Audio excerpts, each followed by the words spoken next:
아니, 이게 무슨 소리야? 도대체 어디서 애기 울음소리가 들리는 거야? 야간 근무 시간, 폐기물 처리장을 순찰하던 중 폐기물 더미 사이에 버려져 있는 작은 생명을 발견했습니다.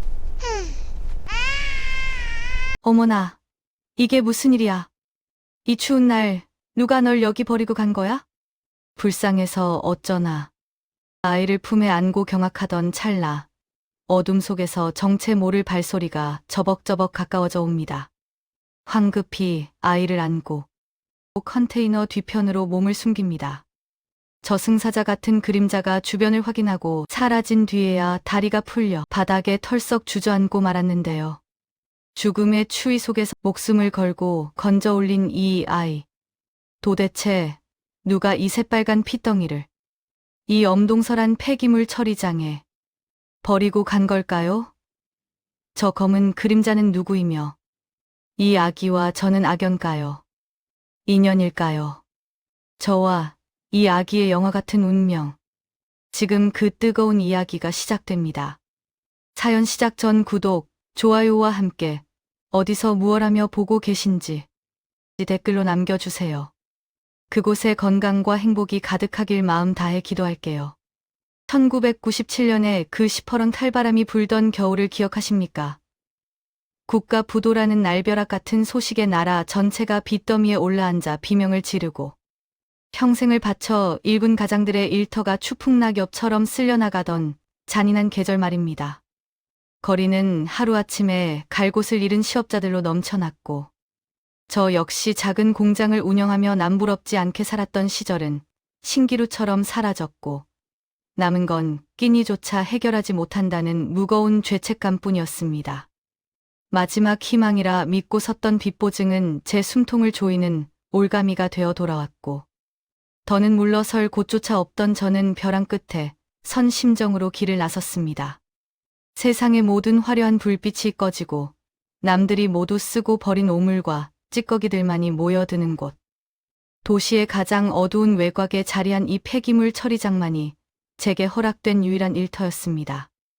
매캐한 쓰레기 타는 냄새가 진동하고 차가운 쇳덩이들이 괴기스러운 그림자를 들이우는 이 컨테이너 사이가 제가 죽지 못해 살아가는 삶의 마지막 현장이 된 것입니다.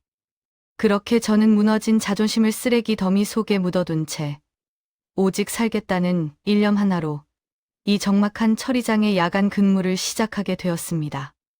아이를 안은 채 저는 곧바로 119에 전화를 걸려고 했습니다.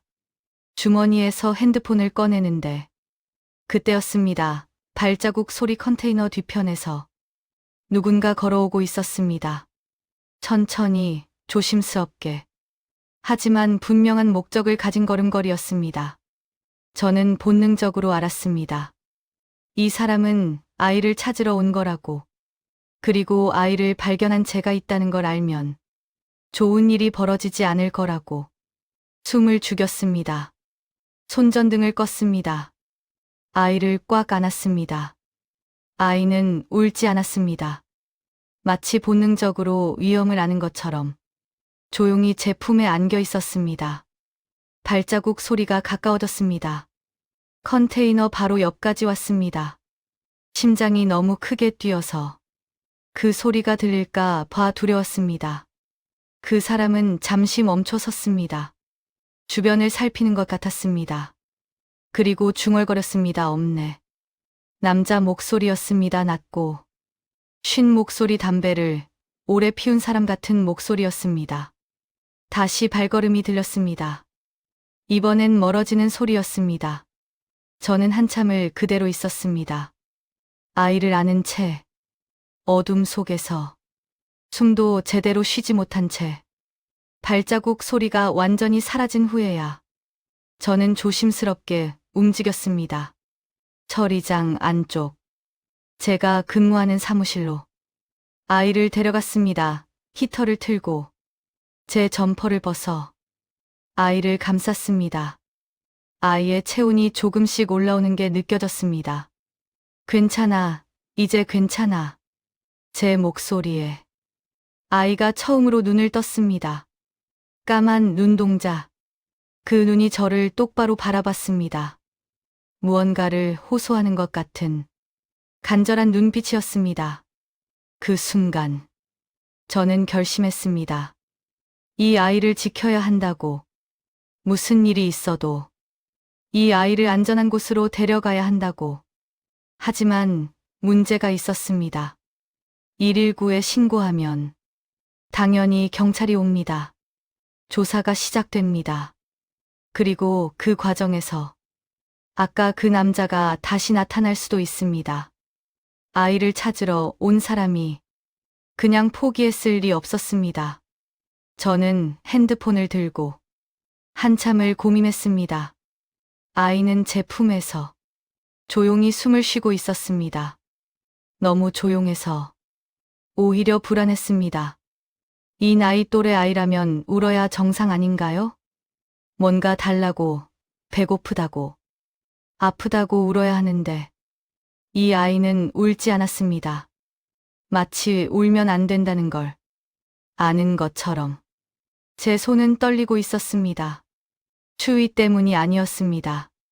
두려움 때문이었습니다. 창밖을 봤습니다. 새벽 하늘이 조금씩 밝아오고 있었습니다. 곧 해가 뜰 시간이었습니다. 그런데 그때 창밖으로 무언가가 보였습니다. 차였습니다. 검은색 승용차 한 대가 처리장 입구 쪽에 서 있었습니다. 불은 꺼져 있었지만 엔진은 켜져 있는 것 같았습니다. 희미하게 배기가스가 올라오고 있었으니까요. 그 차는 거기서 움직이지 않았습니다. 누군가 안에 있었습니다. 저를 지켜보고 있었습니다. 아이를 더 꽉 안았습니다. 그리고 깨달았습니다. 이건 단순한 유기가 아니라는 걸. 누군가 계획적으로 이 아이를 없애려 했다는 걸. 그리고 그 누군가는 아직 포기하지 않았다는 걸. 제 입술이 바짝 말랐습니다. 핸드폰 화면을 봤습니다. 119 세 글자만 누르면 됩니다. 하지만 손가락이 움직이지 않았습니다. 밖에 있는 저 안에 있는 사람. 만약 경찰이 오면 저 사람은 어떻게 할까요? 그냥 떠날까요? 아니면 엄마 작은 목소리였습니다. 아이가 처음으로 소리를 냈습니다. 엄마, 그 한마디에 제 가슴이 무너져 내렸습니다. 이 아이의 엄마는 어디 있을까요? 이 아이를 이렇게 버린 게 엄마일까요? 아니면 엄마는 이 아이를 찾고 있을까요? 병원 팔찌를 뗀 흔적, 계획적인 유기, 그리고 돌아온 남자. 이 모든 게 무언가 더 큰 이야기의 일부 같았습니다. 저는 결정을 내렸습니다. 일단 이 아이를 안전한 곳으로 데려가야 합니다. 제 집으로. 그리고 상황을 파악한 뒤에 신고할지 말지 결정하겠습니다. 아이를 품에 안고 뒷문으로 나갔습니다. 처리장 뒤편으로는 작은 산책로가 있습니다. 그쪽으로 가면 차가 있는 정문을 거치지 않고도 큰 길로 나갈 수 있습니다. 조심스럽게 걸었습니다. 뒤를 돌아봤습니다. 검은 차는 여전히 거기 있었습니다. 하지만 제가 나가는 걸 보지는 못한 것 같았습니다. 산책로를 따라 걸었습니다. 아이는 제 품에서 조용했습니다. 너무 조용해서 자꾸 숨을 쉬는지 확인하게 됐습니다. 큰 길에 도착했습니다. 택시를 잡았습니다. 기사님이 아이를 보며 물었습니다. 아기가 아프신가요? 네, 병원 가는 길이에요. 거짓말이었습니다. 하지만 다른 말을 할 수가 없었습니다. 택시는 출발했습니다. 뒷좌석에서. 저는 계속 뒤를 확인했습니다. 검은 차가 따라오는지 다행히 아무것도 보이지 않았습니다. 집에 도착했습니다. 아이를 안고 집으로 들어갔습니다. 따뜻한 물에 수건을 적셔서 아이의 몸을 닦아줬습니다. 냉장고에 있던 우유를 데워서 먹였습니다. 아이는 우유를 받아 먹었습니다. 천천히, 조심스럽게. 그리고 다시 그 까만 눈으로 저를 바라봤습니다. 이름이 뭐니? 물어봤지만 대답은 없었습니다.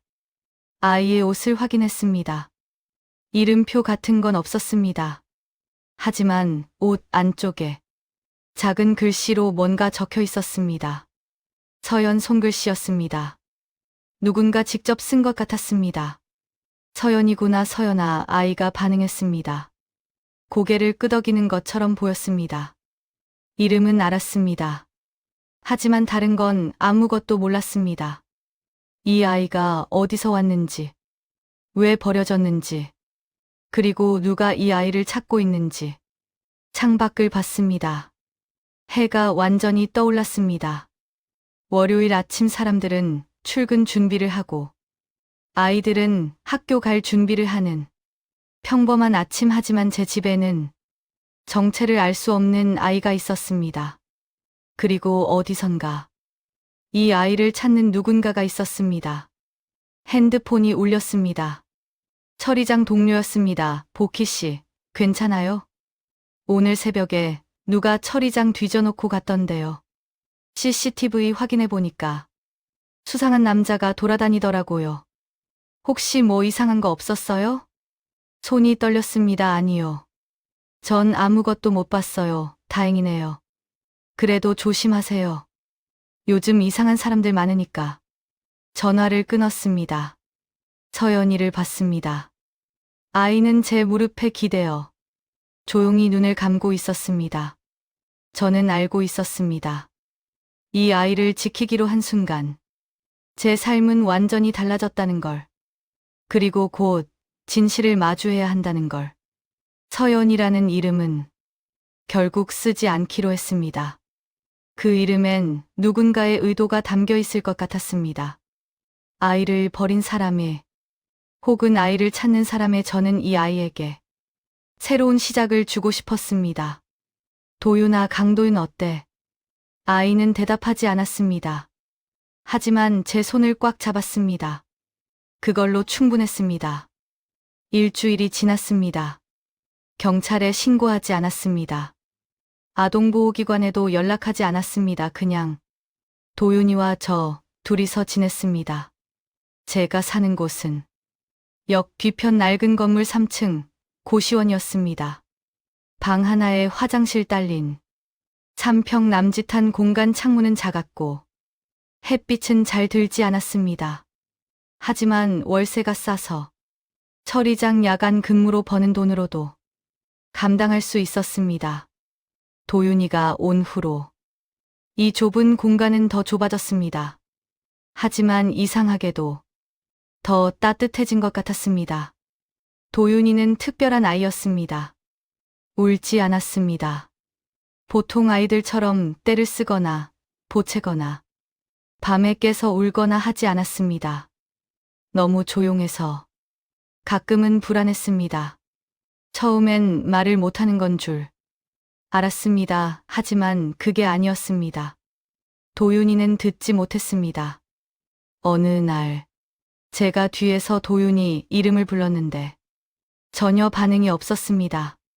큰 소리로 불러도 손뼉을 쳐도 마찬가지였습니다. 그제야 깨달았습니다. 병원 팔찌를 뗀 이유를, 왜 아이가 버려졌는지를. 청각장애가 있는 아이 누군가에겐 그게 버릴 이유가 됐던 겁니다. 가슴이 아팠습니다. 하지만 동시에 더 확신했습니다. 이 아이를 지켜야 한다고. 도윤이는 소리 대신 다른 걸로 세상을 읽었습니다. 진동. 어느 날 제가 설거지를 하고 있을 때였습니다. 도윤이가 바닥에 손을 대고 있었습니다. 그리고 고개를 갸우뚱했습니다. 마치 뭔가 이상한 걸 느낀 것처럼. 곧 초인종이 울렸습니다. 택배였습니다. 도윤이는 제가 문을 열기 전에 이미 알고 있었습니다. 누군가 오고 있다는 걸. 바닥을 통해 전달되는 발걸음의 진동으로 신기했습니다. 그 후로 관찰했습니다. 도윤이가 어떻게 세상을 느끼는지. 도윤이는 벽에 손을 대고 옆방에서 누가 움직이는지 알았습니다. 바닥의 미세한 떨림으로 누가 계단을 오르는지 알았습니다. 책상 위에 물컵이 흔들리는 걸 보고 밖에서 트럭이 지나간다는 걸 알았습니다. 도윤이에게. 진동은 언어였습니다. 그리고 그 언어를 도윤이는 완벽하게 읽고 있었습니다. 한 달쯤 지났을 때 이상한 일이 있었습니다. 도윤이가 제 수첩을 보고 있었습니다. 제가 처리장에서 쓰는 작업 일지 같은 거였습니다. 날짜별로 뭘 처리했는지 간단하게 적어놓은 도윤이는 그 수첩을 한참 들여다보더니 갑자기 제 손을 잡아 끌었습니다. 그리고 수첩의 한 페이지를 가리켰습니다. 거기엔 제가 며칠 전에 적어놓은 숫자들이 있었습니다. 처리한 폐기물의 무게였습니다. 도윤이는 그 숫자를 순서대로 가리켰습니다. 그리고 제 휴대폰 계산기를 집어들더니 숫자를 눌렀습니다. 합계가 나왔습니다. 정확했습니다. 도윤아, 너 계산할 줄 아는 거야? 도윤이는 고개를 끄덕였습니다. 그날 밤, 저는 종이에 간단한 덧셈 문제를 몇 개 적어봤습니다. 도윤이는 다 맞췄습니다. 뺄셈도, 곱셈도 심지어 제가 대충 적어놓은 복잡한 계산도. 도윤이는 한참 보더니 답을 적었습니다. 틀리지 않았습니다. 너 천재구나. 도윤이는 웃었습니다. 처음으로 환하게 웃었습니다. 도윤이의 재능은 곧 동네에 알려졌습니다. 우연이었습니다. 어느 날 시장에서 장을 보는데 과일 가게 사장님이 난리를 치고 있었습니다. 아니, 장부가 안 맞는다니까. 분명히 이번 달에 300만 원은 벌었는데 계산하니까 200만 원밖에 안 나온다고. 상인회 회장님도 와 있었습니다. 장부를 다시 한번 확인해봐요. 어디 빠진 데가 있을 거야. 다 확인했어요. 근데 도무지 어디서 틀린 건지 모르겠다고요. 저는 옆에서 듣고 있다가 무심코 말했습니다. 장부 좀 볼 수 있을까요? 사장님이 장부를 내밀었습니다. 손으로 쓴 복잡한 숫자들이 빼곡했습니다. 도윤이가 제 옆에 있었습니다. 도윤이는 그 장부를 그냥 한번 쭉 훑어봤습니다. 그리고 제 손을 잡아 끌더니 장부의 한 페이지를 펼쳤습니다. 거기서 한 줄을 가리켰습니다. 9월 17일. 사과 30박스. 개당 15,000원 숫자 옆에 작은 글씨로 입금 완료라고 적혀 있었습니다. 하지만 도윤이는 고개를 저었습니다. 그리고 다른 페이지를 펼쳐서 입금 내역 부분을 가리켰습니다. 거기엔 9월 17일 입금 내역이 없었습니다. 이거 받은 걸로 체크는 했는데 실제로 입금이 안 됐네. 사장님이 눈을 크게 떴습니다. 맞다. 그날 카드 결제였는데 승인 취소됐었지. 근데 깜빡하고 장부에는 받은 걸로 체크했구나. 정확히 45만 원. 그게 안 맞았던 금액이었습니다. 사장님은 감탄했습니다. 와, 이걸 어떻게 한눈에 찾아낸 거예요? 애기가 천재네, 천재. 그 후로 소문이 났습니다. 시장 상인회 사람들이 어려운 계산이 있으면 저희를 찾았습니다. 복희 씨. 우리 이번 달 매출 좀 정리 좀 해줄 수 있어요? 재고 정리하는데 숫자가 안 맞아서요. 도윤이한테 한번 봐달라고 해주세요. 도윤이는 늘 정확하게 답을 찾아냈습니다. 장부를 한번 보고 어디가 틀렸는지, 어디가 빠졌는지 정확하게 짚어냈습니다. 사람들은 신기했습니다. 귀가 안 들린다며? 근데 어떻게 저렇게 똑똑하지? 저 애 기억력이 보통이 아니야. 한 번 본 건 절대 안 잊어버리는 것 같더라고. 칭찬이었지만 저는 조금 불안했습니다. 너무 눈에 띄면 위험할 수도 있으니까요. 아직도 가끔 뒤를 돌아봤습니다. 누가 따라오는 건 아닌지, 검은 차가 보이는 건 아닌지. 다행히 아무 일도 없었습니다. 2달이 지나고 3달이 지났습니다. 도윤이는 조금씩 컸습니다. 말은 여전히 하지 않았지만 표정은 풍부해졌습니다. 웃기도 하고 삐지기도 하고 가끔은 장난도 쳤습니다. 저는 행복했습니다. 이 좁은 고시원 방에서 도윤이와 함께하는 시간이 제 인생에서 가장 따뜻한 시간이었습니다. 하지만 평화는 오래가지 않았습니다. 어느 날 낯선 남자가 처리장으로 찾아왔습니다. 야간 근무 중이었습니다. 밤 11시쯤 사무실 문이 열리더니 정장 차림의 남자가 들어왔습니다. 40대쯤 되어 보였습니다. 깔끔한 인상이었지만 눈빛이 차갑했습니다. 윤복희 씨 맞으시죠? 네, 근데 누구세요? 남자는 명함을 내밀었습니다. 법무법인 정한 변호사. 김태준 변호사님이요? 네, 제가 오늘 찾아온 건 몇 달 전에 있었던 일에 대해 여쭤보려고요. 심장이 철렁했습니다.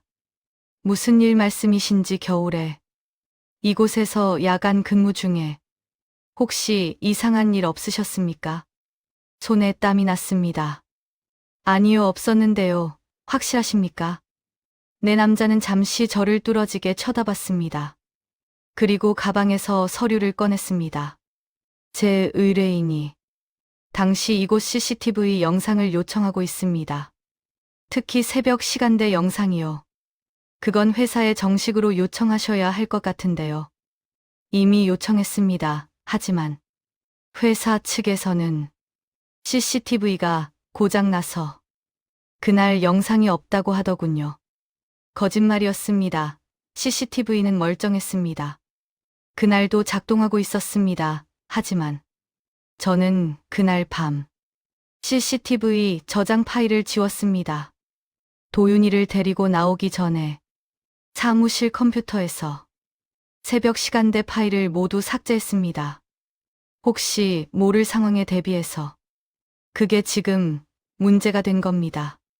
그래서요, 윤복희 씨가 당시 근무자시니까 혹시 백업 파일이라도 가지고 계신가요? 없습니다. 정말입니까? 내 남자는 한숨을 쉬었습니다. 윤복희 씨 증거를 인멸하는 건 법적으로 문제가 될 수 있습니다. 저는 아무것도 한 게 없는데요. 그럼 당시 새벽에 이곳에 아무도 오지 않았습니까?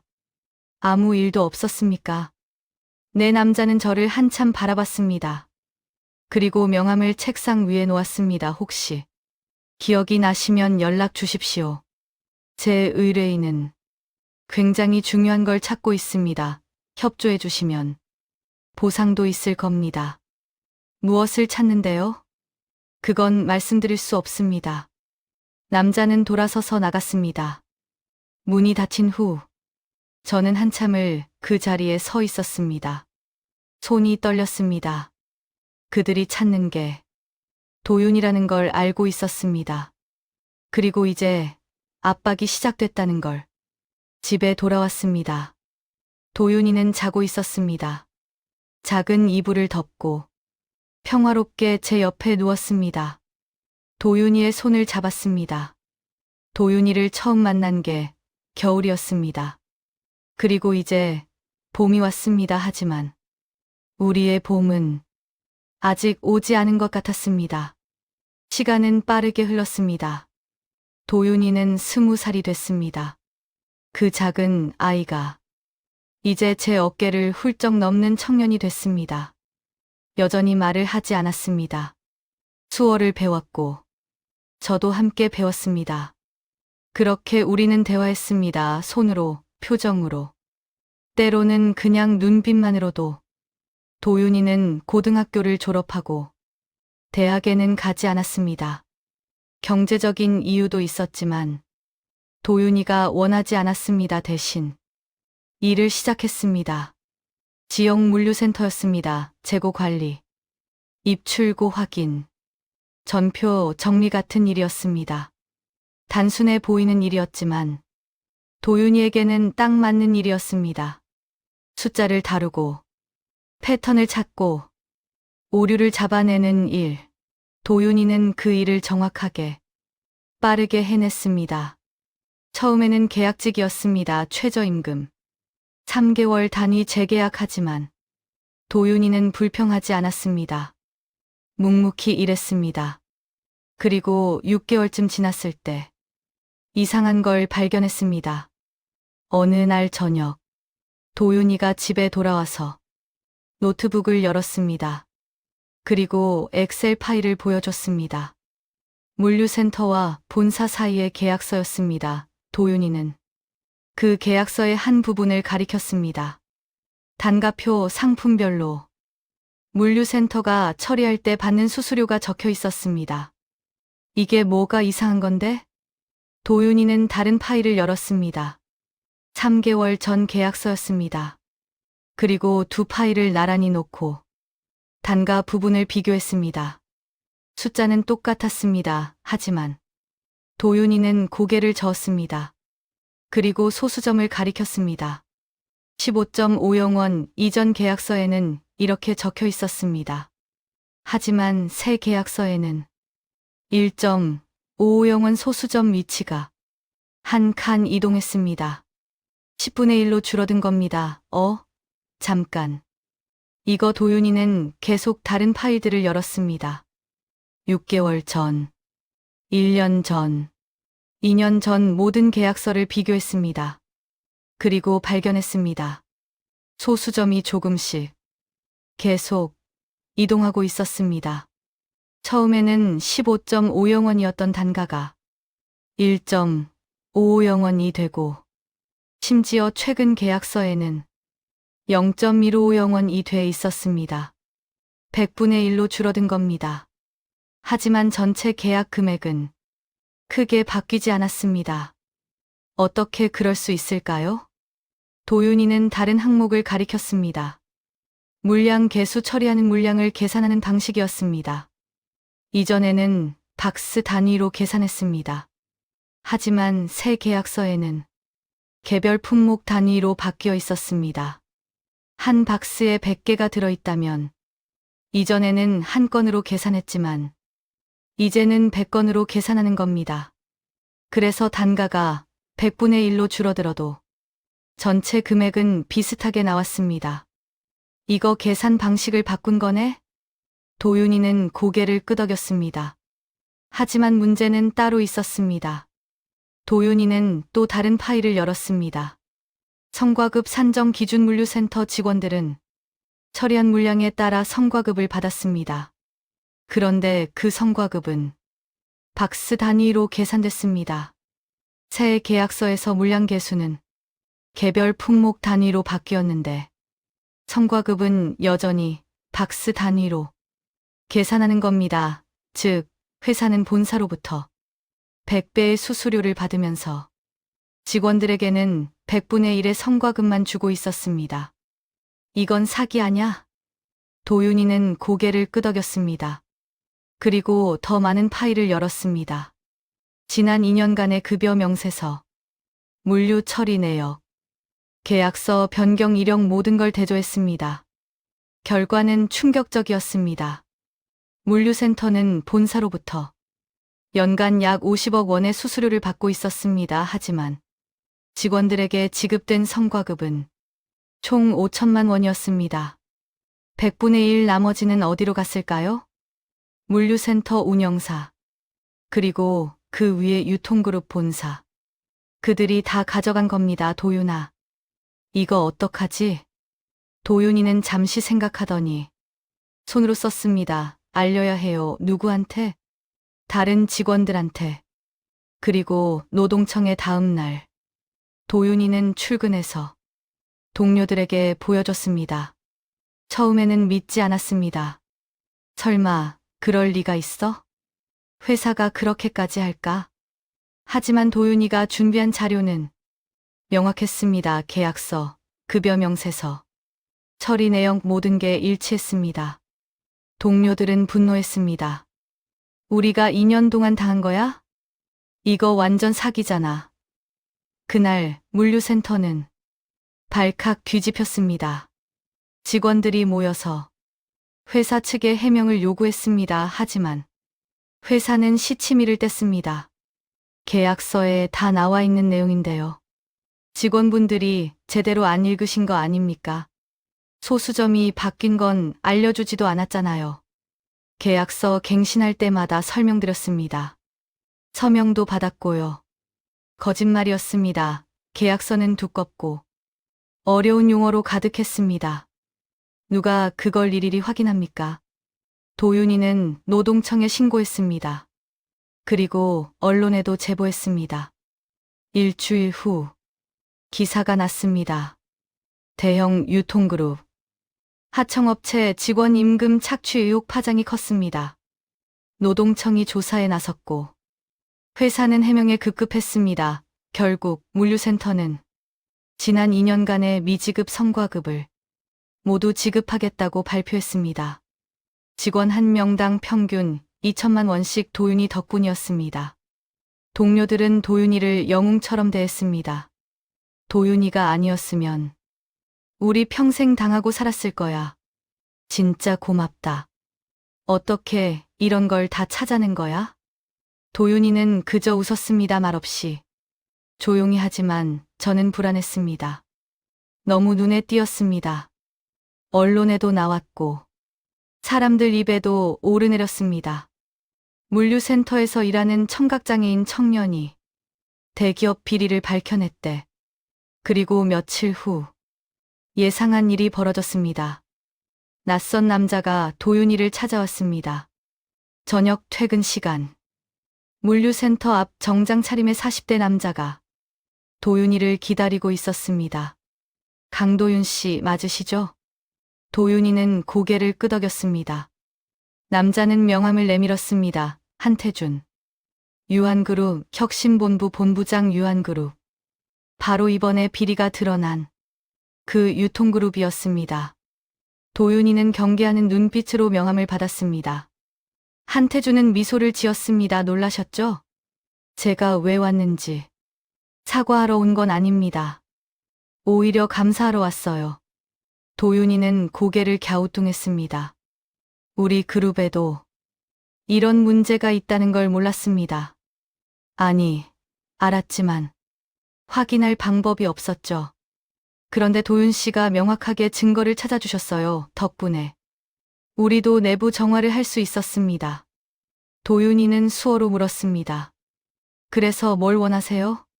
한태준은 통역 앱을 켜서 도윤이의 수어를 읽었습니다. 우리 그룹 본사로 오시면 안 될까요?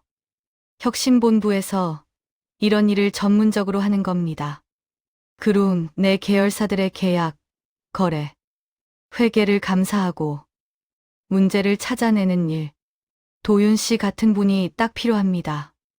도윤이는 잠시 생각했습니다. 연봉은 지금보다 3배 드리겠습니다. 정규직이고 복지도 좋습니다. 그리고 무엇보다 도윤 씨의 능력을 제대로 발휘할 수 있는 곳입니다. 집에 돌아와서 도윤이는 저에게 그 일을 말했습니다. 저는 즉시 반대했습니다. 안 돼. 왜요? 그냥 안 돼. 그 사람들 믿을 수 없어, 엄마. 좋은 기회예요. 연봉도 오르고 정규직이고 도윤아. 그런 게 중요한 게 아니야. 그럼 뭐가 중요해요? 말할 수 없었습니다. 진짜 이유를 대기업에 들어가면 신원조회를 합니다. 학력, 경력, 그리고 가족관계, 도윤이의 출생 기록은 없습니다. 제가 입양 신고를 하지 않았으니까요. 법적으로. 도윤이는 존재하지 않는 아이였습니다. 그걸 들키면 모든 게 끝입니다. 도윤이를 데려갔던 그 사람들이 다시 나타날 겁니다. 엄마가 설명할 수는 없지만 그냥 안 된다는 거야, 엄마. 저 이제 20살이에요. 제가 결정할 수 있어요. 도윤아, 엄마는 저를 언제까지 숨기고 싶으세요?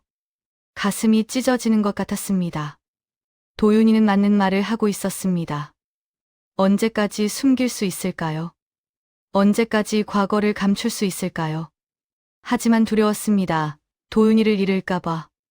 그날 밤, 저는 잠을 이루지 못했습니다. 도윤이도 마찬가지였습니다. 옆방에서 뒤척이는 소리가 들렸습니다. 새벽이 됐습니다. 도윤이가 제 방으로 들어왔습니다. 그리고 제 옆에 앉았습니다. 엄마, 수어로 천천히 말했습니다. 제가 누군지 알아요. 엄마, 친자식이 아니라는 거. 어디선가 데려왔다는 거. 숨이 멎었습니다. 언제부터? 오래전부터요. 엄마가 가끔 꿈에서 우는 소리 들었어요. 도윤아, 미안해. 엄마가 지켜줄게. 그렇게 말하면서 눈물이 났습니다. 엄마. 저는 괜찮아요. 어디서 왔는지는 중요하지 않아요.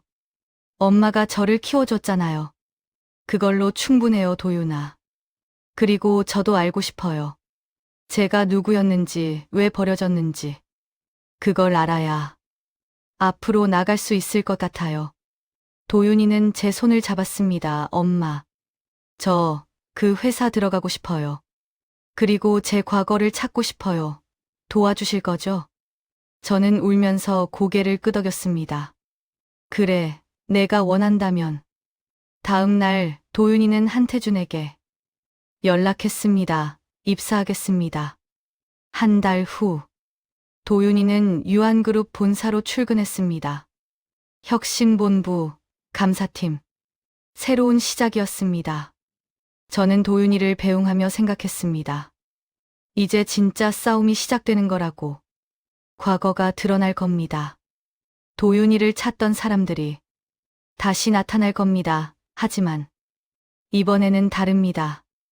도윤이는 더 이상 제 품에 안긴 작은 아이가 아닙니다. 스스로 싸울 수 있는 강한 청년입니다. 그리고 저는 옆에서 지켜볼 겁니다. 어떤 일이 벌어지든 도윤이가 진실을 마주할 수 있도록. 도윤이가 본사에 출근한 지 석 달이 지났습니다. 처음엔 걱정했습니다. 큰 회사, 복잡한 조직, 수많은 사람들 도윤이가 적응할 수 있을까 하지만 도윤이는 제 걱정보다 훨씬 잘 해냈습니다. 혁신본부 감사팀. 그곳에서 도윤이는 빛을 발했습니다. 다른 사람들이 며칠 걸려 찾는 오류를 도윤이는 몇 시간 만에 찾아냈습니다. 복잡하게 얽힌 거래, 내역에서 이상한 패턴을 단번에 짚어냈습니다. 한태준은 만족했습니다. 도윤 씨는 정말 특별해요. 숫자를 보는 눈이 남다릅니다. 칭찬이었지만 저는 여전히 불안했습니다. 너무 눈에 띄고 있었습니다. 그리고 어느 날 도윤이가 이상한 걸 발견했습니다. 퇴근 후 도윤이가 집에 돌아와서 노트북을 펼쳤습니다. 엄마, 이것 좀 보세요. 화면에는 엑셀 파일이 열려 있었습니다. 유한그룹 계열사 내부 데이터 로그. 이게 뭔데? 회사 전산 시스템에 남는 기록이에요. 누가, 언제, 어떤 파일에 접속했는지, 뭘 수정했는지, 뭘 삭제했는지. 그걸 왜 보는 건데? 최근에 이상한 게 있었어요. 오래된 파일들이 갑자기 접속 기록이 생기는 거예요. 20년 전, 30년 전 파일인데 최근에 누군가 열어본 흔적이 있어요. 도윤이는 화면을 스크롤했습니다. 날짜별로 정리된 접속 기록이었습니다. 그리고 그중 특정 날짜들이 빨간색으로 표시돼 있었습니다. 이 날짜들 패턴이 있어요. 무슨 패턴? 매년 같은 날이에요. 2월 9일, 6월 15일, 9월 23일, 12월 7일. 이 네 날짜에만 오래된 파일들이 접속됩니다. 왜? 모르겠어요. 하지만 이상해요. 그래서 제가 그 파일들을 추적해봤어요. 도윤이는 다른 시트를 열었습니다. 삭제 파일 복구 목록 회사 전산팀 협조를 받아서 삭제된 파일들을 복구했어요. 물론 다 복구되진 않았지만 일부는 가능했어요. 화면에는 파일명들이 나열돼 있었습니다. 계약서 1998만 209병원 협력피, 승인서의 1001만 615 처리 완료. 스스 폐기 목록 2005만 923 최종. 병원 폐기. 이게 뭐 하는 파일들이야? 처음엔 저도 몰랐어요. 그런데 하나씩 열어보니까 도윤이는 첫 번째 파일을 열었습니다. 계약서였습니다. 유한그룹 대학병원 협력 계약서 내용을 읽어봤습니다. 병원에서 발생하는 의료 폐기물을 유한그룹 계열사에서 처리한다는 내용이었습니다. 의료 폐기물 처리. 그게 뭐가 이상한 건데? 여기 봐요. 도윤이는 계약서 끝부분을 가리켰습니다. 특이사항 별도 지정 품목에 대해서는 비공개 처리 원칙 적용. 비공개 처리? 네, 그게 뭔지 궁금해서 다른 파일도 찾아봤어요. 두 번째 파일을 열었습니다. 승인서였습니다. 폐기 승인 요청서. 날짜 2001년 6월 15일 요청부서. 대학병원 산부인과 내용. 별도 지정 품목 4건 폐기 승인. 요청 승인자 서인권. 네, 이름이 계속 나와요. 도윤이는 다른 파일들을 차례로 열었습니다. 2005년, 2009년, 2013년, 2017년 모든 파일에 같은 이름이 있었습니다. 서인권 승인자란에 매번 그 이름이 찍혀 있었습니다. 이 사람이 누군데? 유한그룹 이사예요. 지금은 부회장이고요. 20년 넘게 이 회사에 있었어요. 심장이 빨리 뛰기 시작했습니다. 별도 지정 품목이 뭔지 알아냈어? 그게 명확하게 나와 있진 않아요. 하지만 추정할 수는 있어요. 도윤이는 또 다른 파일을 열었습니다. 병원 내부 문서 같았습니다. 산부인과 미등록 출생 처리 지침. 숨이 막혔습니다. 미등록 출생. 내 병원에서 태어났지만 출생 신고가 되지 않은 아이들이요. 파일을 읽어 내려갔습니다. 산모가 신원 미상이거나 출생 신고를 거부하는 경우, 장애 또는 질병으로 인해 양육 포기가 예상되는 경우, 해외 입양 예정이나 서류 미비로 보류된 경우, 이런 경우들이 나열돼 있었습니다. 그리고 마지막 줄 해당 케이스는 협력업체를 통해 처리하며 모든 기록은 폐기 승인 후 삭제. 협력업체가 유한그룹이라는 거야? 그런 것 같아요. 손이 떨렸습니다. 그럼 이 아이들은 어디로 간 거야? 모르겠어요. 하지만 패턴이 있어요. 도윤이는 엑셀로 정리한 표를 보여줬습니다. 연도별, 날짜별로 폐기 승인, 건수가 정리돼 있었습니다. 1998년부터 2020년까지 매년 평균 1015건, 총 300건이 넘었습니다. 300명이 넘는 아이들이 사라진 거야? 확실하진 않아요. 하지만 기록상으로는 그래요. 머릿속이 하얘졌습니다. 그리고 문득 생각이 들었습니다. 도윤이도. 혹시 도윤아네? 너 혹시 이 목록에 있는 거 아냐? 도윤이는 잠시 침묵했습니다. 그리고 고개를 끄덕였습니다. 확인해봤어요. 뭐. 2005년 2월 제가 태어난 시기예요. 그 달에 대학병원에서 별도 지정 품목 3건 승인 기록이 있어요. 그게 너라는 거야? 확실하진 않아요. 하지만 가능성은 있어요. 눈물이 났습니다. 도윤아. 그럼 엄마, 괜찮아요. 이제 알아야 해요. 제가 어디서 왔는지, 왜 버려졌는지. 도윤이는 제 손을 잡았습니다. 그리고 다른 아이들도요. 300명이 넘는 아이들. 그 아이들은 어디로 간 걸까요? 며칠 후 도윤이는 더 깊이 파고들었습니다. 폐기 승인 기록들의 결제 라인을 추적했습니다. 일반적인 의료 폐기물은 병원 폐기물 처리 업체, 최종 승인. 이렇게 단순했습니다. 하지만 별도 지정 품목은 달랐습니다. 병원 중개업체, 협력업체, 서인권 승인, 최종 폐기 중간에 두 단계가 더 있었습니다. 중개업체가 뭐야? 입양 알선 기관이에요. 입양? 네, 아이들을 해외로 입양 보내는 곳이에요. 그럼 이 아이들은 입양된 거야? 일부는 그랬을 수도 있어요. 하지만 전부는 아닌 것 같아요. 왜? 숫자가 안 맞아요. 도윤이는 또 다른 자료를 보여줬습니다. 국제 입양 통계 연도별로 해외로 입양된 한국 아동 수가 나와 있었습니다. 그리고 유한그룹을 거쳐간 아이들의 수와 비교했습니다. 입양 기관을 통해 정식으로 입양된 아이들은 전체의 30%도 안 돼요. 그럼 나머지 70%는 기록이 없어요, 사라졌어요.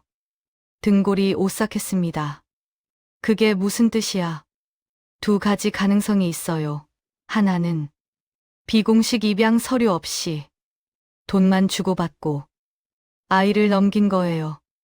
다른 하나는 도윤이는 말을 멈췄습니다. 그리고 천천히 수어로 말했습니다. 아예 없앤 거예요. 숨이 막혔습니다. 설마 그럴 리가 엄마. 저도 믿고 싶지 않아요 하지만 증거들이 그쪽을 가리키고 있어요. 도윤이는 마지막 파일을 열었습니다. 지출 내역서 서인권 명의로 매년 거액이 해외로 송금된 기록이 있었습니다. 받는 곳은 동남아시아의 한 재단이었습니다. 이 재단 검색해봤어요. 표면상으로는 고아원을 운영하는 곳이에요. 하지만 실제로는 불법 입양 브로커로 알려진 곳이에요. 국제 수배까지 받았던 조직이에요. 머리가 어지러웠습니다. 이게 현실인가? 대기업 부회장이 병원과 결탁해서 아이들을 빼돌린 거라는 말인가, 도윤아?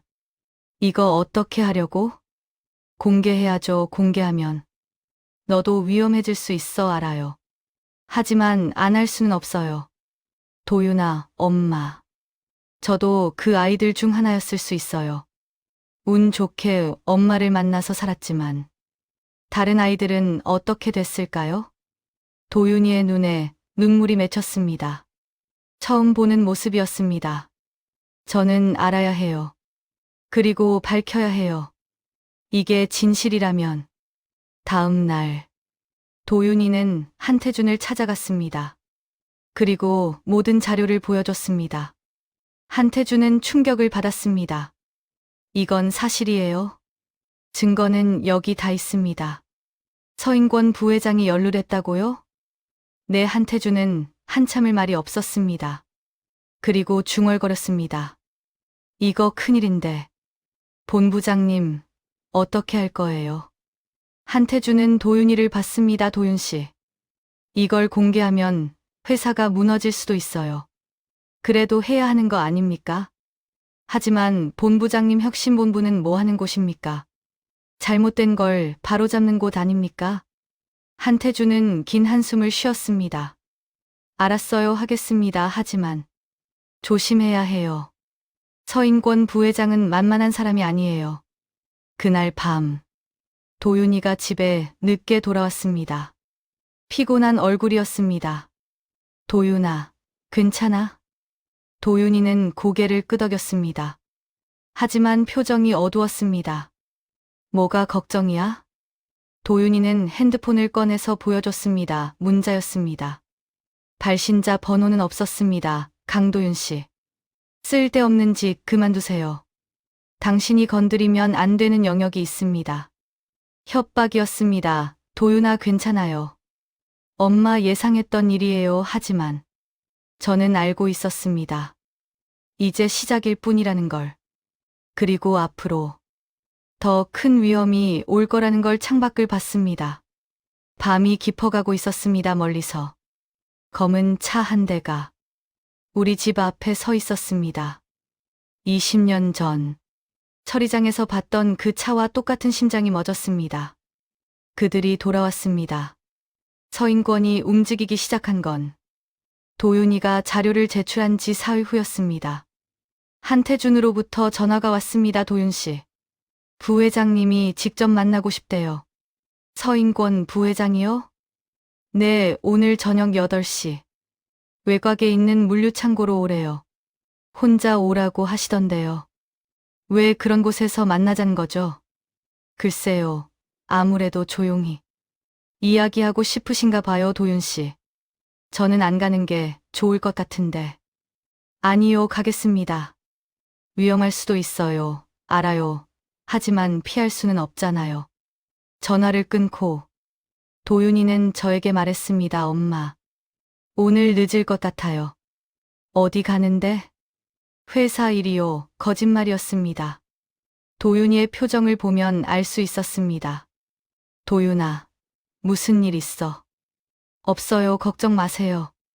도윤이는 가방을 챙겨서 나갔습니다. 저는 불안했습니다. 뭔가 잘못되고 있었습니다. 서랍을 열었습니다. 20년 전, 도윤이를 데려온 그날 밤 저는 모든 걸 기록해뒀습니다. 낡은 녹음기에 그날의 소리를 녹음했습니다.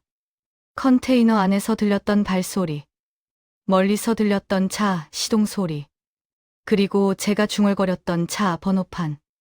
일부 서울 3마 68 완전하진 않았습니다. 하지만 일부는 기억했습니다. 혹시 모를 상황에 대비해서 녹음 파일을 핸드폰으로 옮겼습니다. 그리고 한태준에게 전화했습니다. 본부장님, 도윤이 지금 어디 있어요? 네. 부회장님 만나러 갔을 텐데요. 어디서요? 외곽 물류창고요. 근데 왜요? 주소 좀 보내주세요. 빨리요. 무슨 일이에요? 설명할 시간 없어요. 도윤이가 위험해요. 한태준이 주소를 보냈습니다. 저는 곧바로 택시를 잡았습니다. 아저씨, 여기로 빨리 가주세요. 재발효 같은 시각. 도윤이는 물류창고에 도착했습니다. 외딴 곳이었습니다. 주변에 건물도 없고 가로등도 드문드문했습니다. 창고 문이 열려 있었습니다. 들어갔습니다. 냉동창고였습니다. 안은 어둡고 차가웠습니다. 부회장님, 대답이 없었습니다. 조금 더 안으로 들어갔습니다. 그때 뒤에서 문이 닫혔습니다. 쾅 돌아봤습니다. 서인권이 서 있었습니다. 60대 중반. 회색 정장을 입은 남자. 차가운 눈빛이었습니다. 강도윤 씨. 도윤이는 수어로 물었습니다. 왜 저를 여기로 부른 겁니까? 서인권은 핸드폰으로 도윤이의 수어를 읽었습니다. 자네가 찾은 자료들. 인상 깊더군. 인정하시는 겁니까? 인정. 할 것도 없지. 사실이니까. 그럼 왜 그런 짓을 한 겁니까? 서인권은 비웃었습니다. 나는 사업을 한 거야. 수요가 있었고 공급을 했을 뿐이지. 아이들을 상품으로 취급한 겁니까? 듣지도 못하고 보지도 못하는 아이들, 부모도 원치 않는 아이들. 그런 애들을 데려다가 원하는 사람에게 준 거야. 뭐가 문제인가? 불법 아닙니까? 법은 돈 있는 사람이 만드는 거야. 자네 같은 사람은 모르겠지만 도윤이는 주먹을 쥐었습니다. 다른 아이들은 어디 있습니까? 궁금한가? 어떤 애들은 잘 살고 있을 거야. 부자 집에 입양돼서. 어떤 애들은 글쎄 모르지. 내가 넘긴 뒤로는 내 일이 아니니까. 인간이 할 짓이 아닙니다. 인간. 자네가 뭔데 나한테 그런 소리를 하나? 자네도 그 아이들 중 하나였을 텐데. 도윤이는 숨이 멎었습니다. 뭐라고요? 2005년 2월 9일 대학병원에서 태어난 청각장애 남아. 그게 자넨가? 어떻게? 나는 다 알아. 내가 처리한 아이들. 하나하나 기억해. 자넨 운이 좋았던 거야. 중간에 누가 빼돌렸더군. 그 처리장 여자, 윤복희였나? 덕분에 살았지. 도윤이는 뒤로 물러섰습니다. 하지만 이제는 끝이야. 자네가 너무 많이 알았어. 이건 사고야. 냉동창고에 갇혀서 동사한 거지. 안타까운 일이지만 어쩔 수 없어. 서인권은 문 쪽으로 걸어갔습니다. 도윤이는 달려갔습니다. 하지만 문은 이미 닫혔습니다. 밖에서 잠그는 소리가 들렸습니다. 부회장님, 문 열어주세요. 대답이 없었습니다. 온도가 내려가기 시작했습니다. 냉동 시스템이 가동됐습니다. 도윤이는 문을 두드렸습니다. 소리쳤습니다. 하지만 아무도 없었습니다. 핸드폰을 꺼냈습니다. 전화를 걸려고 했습니다. 하지만 신호가 잡히지 않았습니다. 창고가 너무 외진 곳이었습니다. 체감 온도가 급격히 떨어졌습니다. 입김이 하얗게 나왔습니다. 손이 떨렸습니다. 엄마 도윤이는 바닥에 주저앉았습니다. 그리고 생각했습니다. 이렇게 끝나는 건가? 진실을 밝히기도 전에 같은 시각. 저는 택시 안에서 한태준에게 다시 전화했습니다. 본부장님, 녹음 파일 보낼게요. 이거 분석해주세요. 무슨 파일인데요? 20년 전 도윤이를 처음 만난 날 녹음한 거예요. 여기 차 소리, 발소리가 있어요. 그리고 차 번호판 일부도요. 지금 그게 왜 필요한데요? 서인권이 그날 거기 있었어요. 도윤이를 찾으러 온 사람이 그 사람이었어요. 확실해요? 확실하진 않아요. 하지만 확인할 수 있을 거예요. 차 소리, 발소리 패턴. 요즘 기술로 분석 가능하잖아요. 알겠습니다. 일단 경호팀한테 연락할게요. 도윤 씨 위치 추적하겠습니다. 전화를 끊고 택시 기사님에게 부탁했습니다. 아저씨, 더 빨리 갈 수 있어요? 이미 최대한 빨리 가고 있는데요. 제발 제발요. 한태준은 곧바로 움직였습니다. 회사 경호팀을 동원했습니다. 도윤이의 핸드폰 위치를 추적했습니다. 마지막 신호는 외곽 물류창고 근처였습니다. 그리고 복희가 보낸 녹음 파일을 음향 분석팀에 넘겼습니다. 이 차 엔진음 특정할 수 있어요? 네, 고급 세단. 아마 2000년대 초반 모델일 겁니다. 발소리 패턴도 분석 가능해요. 빨리 해주세요. 30분 후 결과가 나왔습니다. 차량은 2003년식 제네시스. 당시 이 번호판으로 등록된 차량 소유주는 서인권입니다. 한태준의 얼굴이 굳었습니다. 발소리 패턴은요. 60대 남성, 체중 75kg 내외 걸음걸이에서 약간의 절뚝거림이 감지됩니다. 서인권 부회장. 왼쪽 다리 수술 받은 적 있죠? 네, 기록상으로 2002년에 무릎 수술 받았습니다. 모든 게 일치했습니다. 경호팀, 지금 당장 물류창고로 가세요. 도윤 씨가 위험합니다. 경호팀이 출발했습니다.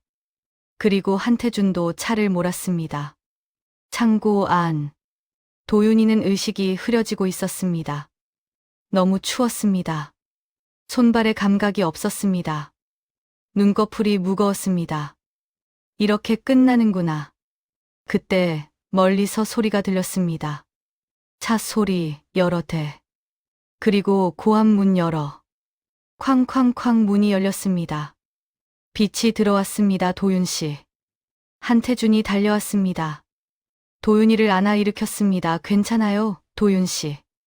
도윤이는 희미하게 고개를 끄덕였습니다. 저도 뒤따라 들어왔습니다. 도윤아. 도윤이를 꽉 안았습니다. 엄마 괜찮아. 이제 괜찮아. 구급차가 왔습니다. 도윤이는 병원으로 옮겨졌습니다.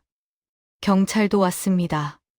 서인권은 도주하려다 공항에서 붙잡혔습니다. 모든 증거가 확보됐습니다. 녹음 파일, 차량 기록, 계약서, 승인 문서. 20년간의 범죄가 드러났습니다. 며칠 후 도윤이는 회복했습니다. 병원 침대에 누워서 한태준을 봤습니다. 본부장님, 감사합니다. 아니에요. 복희 씨 덕분이에요. 그 녹음 파일이 없었으면.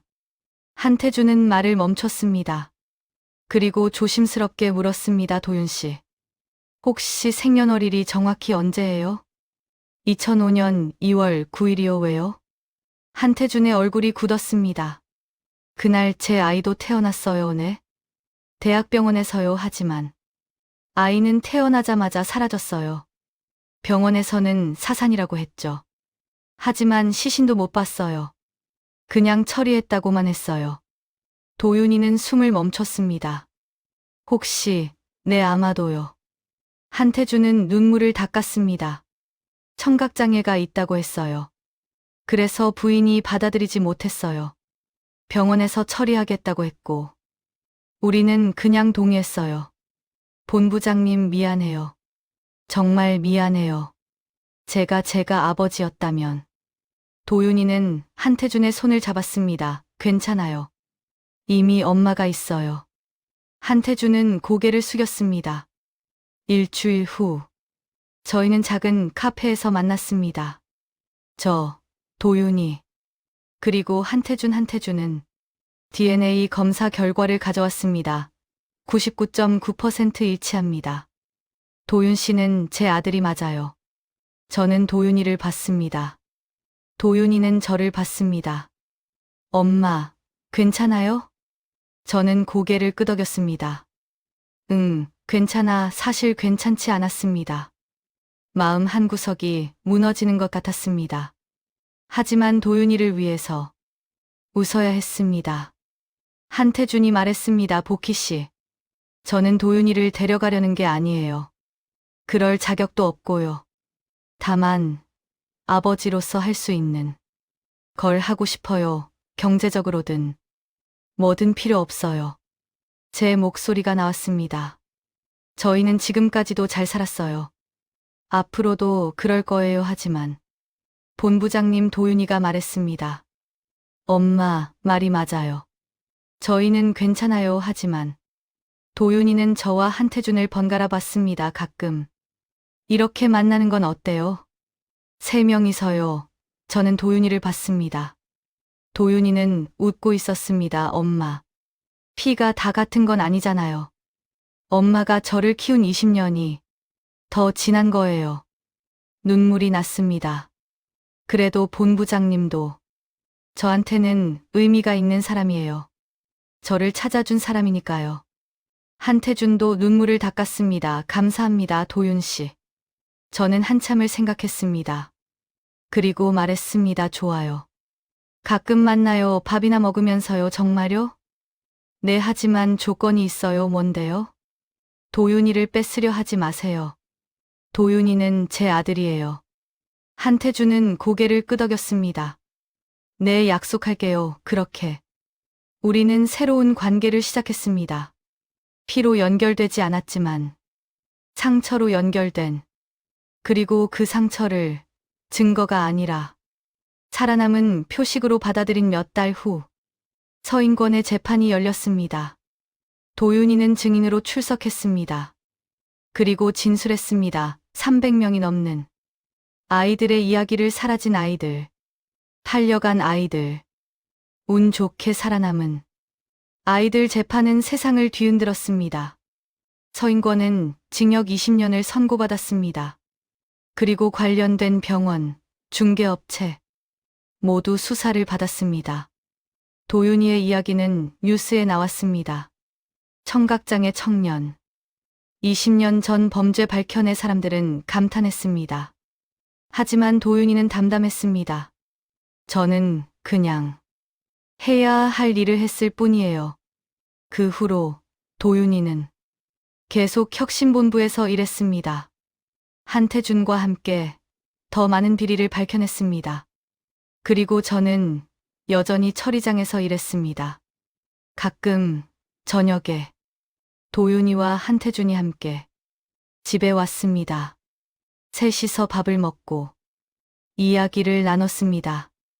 이상한 가족이었습니다. 엄마도 2명, 아빠도 하나 반쯤, 하지만 행복했습니다.